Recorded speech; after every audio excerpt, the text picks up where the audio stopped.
பிஸ்மில்லாஹிர்ரஹ்மானிர்ரஹீம். ஏக இறைவனின் சாந்தியும் சமாதானமும் நம் அனைவரின் மீதும் உண்டாவதாக. எல்லா புகழும் இறைவன் ஒருவனுக்கு. நம்ம தொடர்ந்து தினமும் விவாதத்துக்கள் பார்த்து வந்துட்டோம். அல்ஹம்துலில்லாஹ். இப்போது ரமலான் மாதமே நமக்கு முடிஞ்சிருச்சு. சுபஹானல்லாஹ். இன்னைக்கு நினைத்து பாருங்க, இன்னைக்கு 2 சிறப்புகள் இருக்கு. ஒன்று, ரமலானும் முடிகிறது, சவ்வாலும் பிறக்கிறது. 2 விஷயங்களுமே நமக்கு இந்த நாளில் அமைந்து கிடச்சிருக்கு. அதனால நீங்கள் என்ன பண்ணீங்க, இன்னைக்கு நான் இப்போ ஒரு சின்ன சூறாவை சொல்கிறேன். எல்லாருக்கும் தெரிஞ்ச சூறா தான். அந்த சூறாவை 30 முறை ஓதிக்கொள்ளுங்க. அதுலேயும் இந்த வீடியோவை ரமலான் நோன்பு வச்சிருக்கக்கூடிய நேரத்தில் பார்த்தீங்கன்னா நீங்கள் என்ன பண்ணுங்க, நோன்பு திறக்கிறதுக்கு முன்னாடியே ஓதுங்க. நோன்பு திறந்ததுக்கு பின்னாடி நைட்டுக்குள்ள இன்னொரு தடவை ஓதுங்க. ஏன்னா 2 சிறப்புக்குமே இந்த சூறா போதுமானது. அப்போ ரமலானுடைய கடைசி சிறப்பையும் இதை அடைந்துருங்க, அதே மாதிரி சவ்வாலுடைய சிறப்பையும் இதன் மூலமா அடைஞ்சிடலாம்.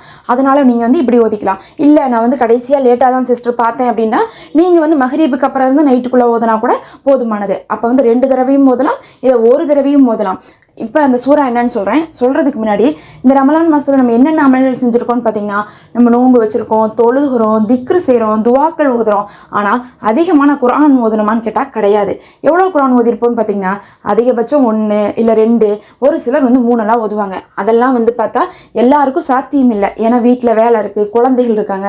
கொஞ்சம் பெரிய குழந்தைகள்லாம் வச்சுருக்காங்க, வளர்ந்துட்டாங்கன்னா அவங்களுக்கு இம்சை இருக்காது, அவங்க ஓதலாம். மற்றபடி இருக்கக்கூடிய குடும்பத்தை பொறுத்து, இருக்கக்கூடிய வேலைகளை பொறுத்து ஒரு சில ஆம்பளைங்க என்ன பண்ணுவாங்கன்னா, நிறைய பார்த்தீங்கன்னா சமையல் வேலைக்கு நேரத்தை செலவிட தேவை இருக்கும். அவங்க சூடாக தான் சாப்பிடுவாங்க, வீட்டில் நிறைய பேர் இருப்பாங்க. இந்த மாதிரிலாம் இருக்கும்போது குர்ஆன் அதிகமாக ஓதுறதுக்கான வாய்ப்பு கிடைக்கல. ஆனால் இது என்ன மாதம்னா, ரமலான் மாதமே பார்த்தீங்கன்னா குர்ஆனுக்கான மாதம். அப்போ இந்த நாள் ஃபுல்லாக, இது கடைசி நோன்பாக இருந்தாலுமே சரி, இன்னைக்கு அதுக்கப்புறம் சவால் பிறை தெரிஞ்சதுக்கு பிறகுலாம் மிக சிறந்த அமல் என்னென்னா குர்ஆனோடு தொடர்போடு இருக்கிறது தான். அதில் பார்க்கும்போது நபி ஸல்லல்லாஹு அலைஹி வஸல்லம் அவர்கள் நமக்கு ரொம்ப சிறப்பித்து சொன்னது இந்த சூறா தான். ஏன்னா இந்த சூறாவை ஓதுவதே பார்த்தீங்கன்னா குர்ஆனை ஓதியதற்கான பல மடங்கான சிறப்புகளை நமக்கு தருது. அந்த சூறா தான் சூரா இக்லாஸ், அதாவது குல் ஹுவல்லாஹு அஹது சூறா அப்படின்னு சொல்லிட்டு நம்ம ஓதக்கூடிய அந்த குல் சூறா தான். அது ரொம்ப சின்ன சூறா, எல்லாருக்கும் மனப்பாடமாக இருக்கும். நான் ஸ்க்ரீன்லேயும் போட்டிருக்கேன், பார்த்து ஓதிக்கோங்க. இந்த சூறாவுக்கு நபி அவர்கள் என்ன சிறப்பு சொன்னாங்கன்னா, இதை 3 முறை ஓதுவது ஒரு குர்ஆனுக்கு சமமானதுன்னு சொன்னாங்க.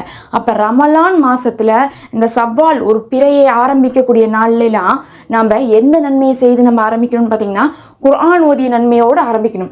எந்த ஒரு விஷயத்தை முடிக்கும் போதும் சரி, எந்த ஒரு விஷயத்தை ஆரம்பிக்கும் போதும் சரி, அதிக நன்மைகளை கொண்டு அந்த நாளை அலங்கரித்துட்டா அந்த மாசத்துடைய அனைத்து நன்மையும் பலனும் நமக்கு கிடைச்சிடும். இப்போ நீங்கள் ரமலான் நோன்பு வச்சிருக்கும் போது இதை ஓதுனீங்கன்னா இந்த ஒரு மாசத்துடைய ரமலானுடைய முழு சிறப்பும் நமக்கு கிடைக்கும். அதே மாதிரி நீங்கள் நோன்பு திறந்துட்டு ஓதுனீங்கன்னா இனி வரக்கூடிய சவ்வால் மாதத்துடைய சிறப்பு நமக்கு கிடைக்கும். ஏன்னா சவ்வால் மாதமும் சிறப்புக்குரிய மாதம். ரமலான் முடிஞ்ச கையோட என்ன பண்ணுவாங்க, சவ்வாலில் 6 நோன்பு வைப்பாங்க.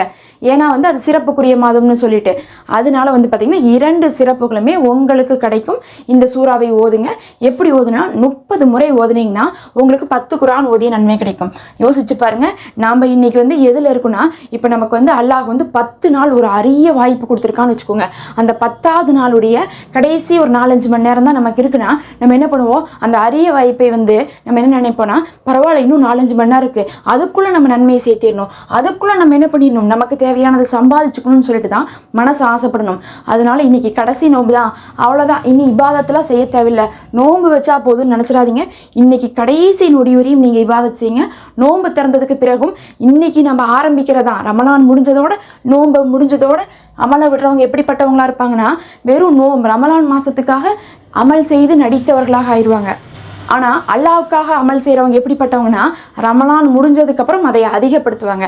அதனால ரமலான் கடைசியில் இருக்கும் நேரம் போது இன்னும் அரை மணி நேரம் தான் இருக்குது, 1/4 மணி நேரம் தான் இருக்குன்னு சொல்லிட்டு ஓடி ஓடி அமல் செய்யுங்க. ஒரு சுபஹானல்லாஹ் சொல்லிடுங்க, ஒரு அல்ஹம்துலில்லாஹ் சொல்லிடுங்க.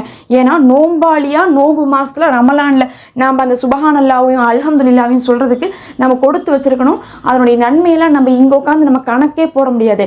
அப்படி இருக்கும்போது 10 குர்ஆன் ஓதுன நன்மையை நம்ம இந்த நாளில் முடித்தோம்னா மற்ற நாளில் நம்ம செஞ்ச குறைகள் கூட போயிடும். கடைசி நேரத்தில் ரமலானில் நபி அவர்களுடைய சுன்னத்தே என்னது, ரமலானில் அதிகமாக குர்ஆன் ஓதுறது தான். அதிக குர்ஆன் ஓதிய நன்மை நமக்கு கிடைச்சிடும். அதே போல் ரமலான் முடிஞ்சாலும் நம்ம என்ன பண்ணணும், சவால் மாதத்துலையும் நிறைய இபாதத் செய்யுங்க. ரமலானோடு மூட்டை கட்டி வச்சிடாதீங்க.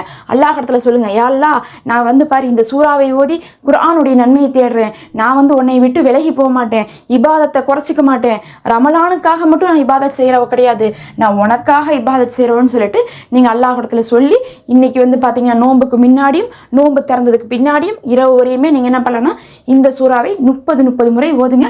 10 குர்ஆன் ஓதிய நன்மை கிடைக்கும். தொழுகை இல்லாதவங்க என்ன பண்ணலான்னு கேட்குறீங்க. தாராளமாக ஓதலாமா.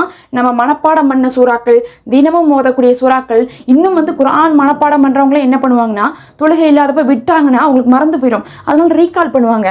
நீங்கள் குர்ஆனை தொடாதீங்க, ஃபோன் ஆப்பில் பார்த்து ஓதுங்க. அதுவும் வந்து இந்த சூறாலாம் உங்களுக்கு தெரிஞ்ச சூறா தான்.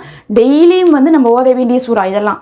காலையில் மாலையில் ஓத வேண்டிய சூறா. அதனால் இதெல்லாம் நீங்கள் மனப்பாடமாக இருக்கும், தாராளமாக ஓதிக்கலாம், ஒன்றும் பிரச்சனை இல்லை. அல்லாஹ் போதுமானவன். இன்றைக்கி நம்ம வந்து கடைசி நொடியில், இன்றைக்கி நம்ம வந்து இந்த கடைசி நாளில் கண்ணீர் மல்க கேட்க வேண்டிய ஒரு துவாவை போட்டிருக்கோம். அந்த துவாவை கேட்டு ஆமீன் கூறுங்க. உங்களுக்கு துவா கேட்க தெரியாமல் இருக்கலாம். அதில் ஒரு கூட்டு பிரார்த்தனை ரமலான் ஃபுல்லாக நம்ம எப்படியெல்லாம் வந்து முடிச்சிருக்கோமோ அதை அத்தனையும் நினைவுபடுத்தி நம்ம வந்து அல்லாஹ்விடத்துல துவா செய்கிற மாதிரி இருக்கும். கேட்டு ஆமீன் கூறுங்க. நான் லிங்க் கொடுக்குறேன், கண்டிப்பாக அதை பார்த்துருங்க. அல்லாஹ்வே போதுமானவன்.